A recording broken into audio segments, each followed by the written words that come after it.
What's up, everybody? It's Purpose Driven Live Sports, and I'm back here for another video. So in this video, I'm going to be talking about last night's playoff games, and we're mainly going to be discussing the Warriors, even though the Rockets did advance, and they did win in 5 games, even though it was actually closer than I thought it would be. Well, actually, no. I thought it would be close, as it was. Just I did not know that the game would end the way it did. I'll just say that. But actually, let's get into the Rockets game first. So the Rockets won 100-93 last night. That was a crazy game, and I'll just say it was crazy because the Utah Jazz, to me, actually had a chance to win that game. And they had a chance to take the lead multiple times. Had a chance to tie the game multiple times in the end. But it first really started with they had 3 empty possessions at the end of the game, and it was in the last 2 minutes of the game. Ricky Rubio had an open shot in the left side of the 3-point corner, and he airballed. That was a big miss, and to me, that's not only the costly mistake, but when you airball an open shot, to me, at least you gotta hit something. You gotta hit rim. You gotta try to bank it. To miss everything on it, that was. You see why Houston wanted him to shoot a lot of shots, and especially they left him open behind the 3-point line because they rather him take that because he's not a 3-point shooter. And in today's game, if you're not a 3-point shooter, then you're going to be left open, and the teams are going to scheme it so that other guys aren't going to be left open, and then you're taking that shot. So that's what Houston really did in the series, even though he still got his share of points by getting into the lane, taking good shots around the rim. So even though Ricky Rubio airballed that 3, he was very effective in the series, in my opinion. And then the next 2 possessions, it was either a steal by P.J. Tucker off of, actually the next 3 possessions after that, Utah turned it over or they missed another shot. Donovan Mitchell in this game was just, in this whole series, to me, he's really been a shell of himself. He's been missing. It seems like he just mentally wasn't in it, man. I don't really know what to say. I don't even remember how many points. I think he had 16 points last night.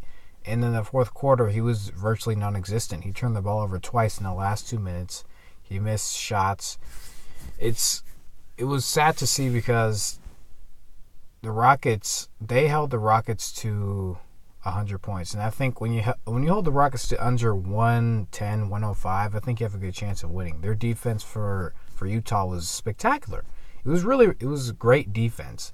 And they played behind James Harden. They made sure that there was no way you're going to take that disgusting, nasty step back 3 that you're going to make 40% of the time. Because to me, James Harden is more comfortable taking a step back 3 than driving the lane at times. I think he'd rather take a 3 than go drive the lane or go to the free throw line, even though he's comfortable with the free throw line. Let me not say free throw line, but sometimes take floaters. He's more comfortable taking a step back 3 than hitting a floater or sometimes driving the lane. And I think Utah did a great job of eliminating that in this game and games 3 through 5. I think they did a great job of that. So I'm going to give Utah the credit of they played exceptional defense, and they limited James Harden in numbers and his scoring numbers and what he did. Made sure he wasn't getting a whole bunch of step back 3s, because if he's doing that, he's going to find his rhythm. He's going to get his shots up. He's going to be making 3s. Then he gets to drive to the lane, get his layups, get his free throws. So Utah did a great job of that. What would have made this series more competitive is if Joe Ingles, who did a solid job defending Chris Paul and James Harden, but if Joe Ingles shot the 3-ball well, that creates opportunities for him. But if Donovan Mitchell also shot the ball well, or at least was more aggressive in terms of being smarter with the basketball and not turning it over, Utah could have easily turned this into a 7-game series. And even though their defense helped them in the last 3 games, defense isn't gonna be the only thing that can win you games. You have to be able to score and make smart decisions in the clutch. And Donovan Mitchell did that in Game 4. In Game 5, he pretty much was taken out of the game. So Houston did a great job defensively and also just sticking to what they do best, which is they're going to shoot threes. and they're going to miss a lot, but they're still going to make them. James Harden is a streaky player in terms of efficiency, but he's going to get his numbers and a lot of times when it does count, even though in the playoffs, he's shown more times than not that he kind of chokes in big moments. Choking as in he comes up short. I'm not going to say he's a choker. I say sometimes he comes up short. I'm kind of seeing he's kind of turning the page, and for people who are Houston fans, that's a good sign for him. Now it's Golden State versus the Clippers. I'm extremely disappointed in Golden State. To me, they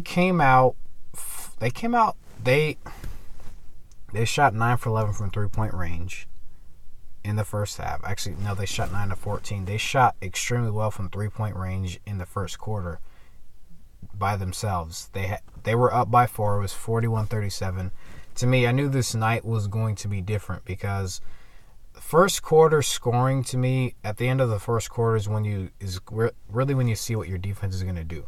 When you allow 37 points in the first quarter, you're kind of going to have a rough night defensively.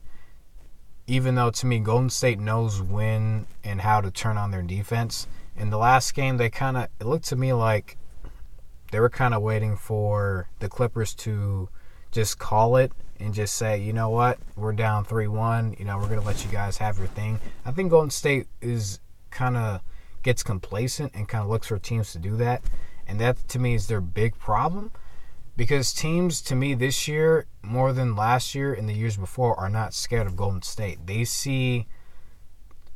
look at Golden State's complacency and sometimes their arrogance as in a way to cut into their leads. Golden State can build 10 to 15-point leads. Teams look for that certain... When Golden State relaxes, teams immediately capitalize on that now, to where a 15-point lead can become a 3-point lead in a snap.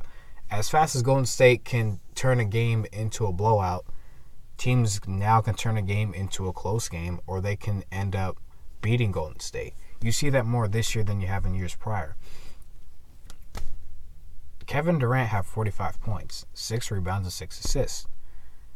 Steph Curry had 24 points, 4 assists, and 3 rebounds. Klay Thompson had 22 points. Steph Curry shot 4 of 5 from three-point range. Steph Curry to me has not been as aggressive as I would think he needs to be. And in this last game, to me, it was more evident because he only took 15 shots. I think if Steph Curry takes, to me, 19 shots a game, I think he's doing his team a service because of how efficient he is. He doesn't look for bad shots. He's always looking for shots within the offense.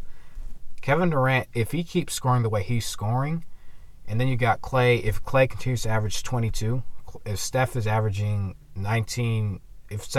19 field goals, I think that's good for them.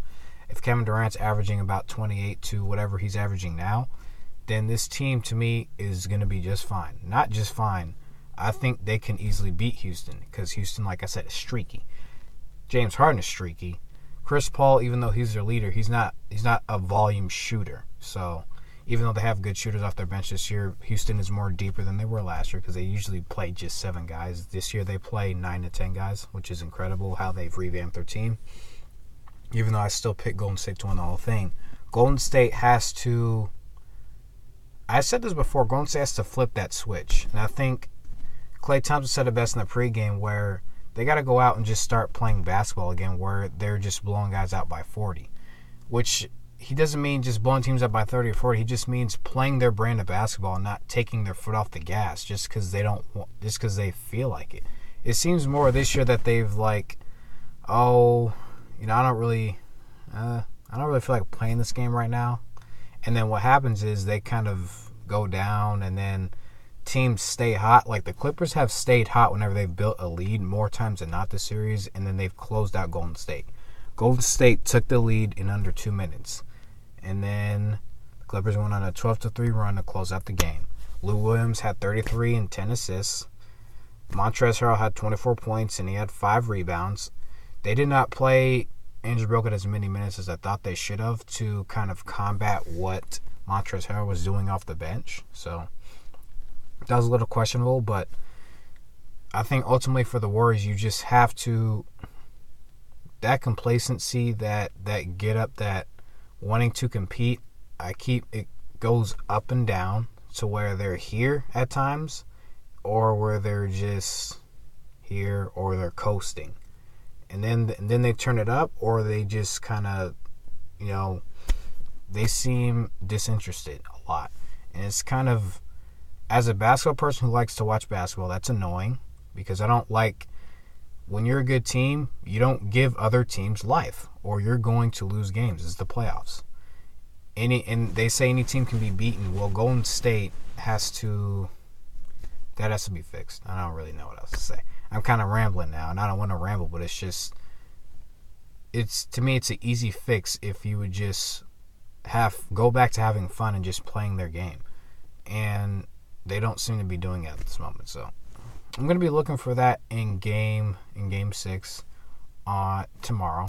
It'll be airing tomorrow. But man, Golden State has to they just have to get back to having fun. And they kind of got to know what this journey's about. They're trying to make history. Well, you're not going to make history if you're just going through the motions. I've been on teams that go through the motions. When you go through motions like that, you're going to lose a lot of games. You're going to give up leads. And that's just what it is in basketball. But thank you guys for listening to this video. I have fun breaking this down. And tell me what you guys think in the comments as well. And I'll talk to you guys in the next video.